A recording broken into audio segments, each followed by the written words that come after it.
2025 ആദ്യ പകുതി തന്റേതായി മാറ്റിയിരിക്കുകയാണ് മോഹൻലാൽ. തുടർച്ചയായി 2 സിനിമകൾ 200 കോടി ക്ലബിൽ കയറ്റിയാണ് മോഹൻലാൽ ചരിത്രം കുറിക്കുന്നത്. ഇപ്പോഴിതാ കടലുകൾക്കും ഇപ്പുറം വിജയം കൊയ്യുകയാണ് മോഹൻലാൽ. മലയാള സിനിമയ്ക്ക് വലിയ തേരോട്ടമില്ലാത്ത നോർത്ത് അമേരിക്കൻ മണ്ണിലാണ് മോഹൻലാൽ ചരിത്ര വിജയം സ്വന്തമാക്കിയിരിക്കുന്നത്.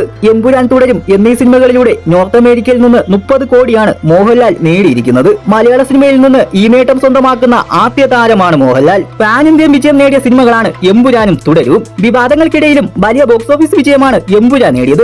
അതേ വിജയം നോർത്ത് അമേരിക്കയിലും എമ്പുരാന് നേടാൻ സാധിച്ചിട്ടുണ്ട്. 449 തിയേറ്ററുകളിൽ നിന്നായി 20.2 കോടി രൂപയാണ് നോർത്ത് അമേരിക്കയിൽ നിന്നും എമ്പുരാൻ നേടിയത്. നോർത്ത് അമേരിക്കയിൽ ഏറ്റവും കൂടുതൽ കളക്ഷൻ നേടിയ മലയാള സിനിമ എന്ന റെക്കോർഡും ഇനി എമ്പുരാന് സ്വന്തമാണ്. എമ്പുരാൻ ഉണ്ടാക്കിയ ഓളം അടങ്ങും മുമ്പാണ് തുടരും വന്നത്.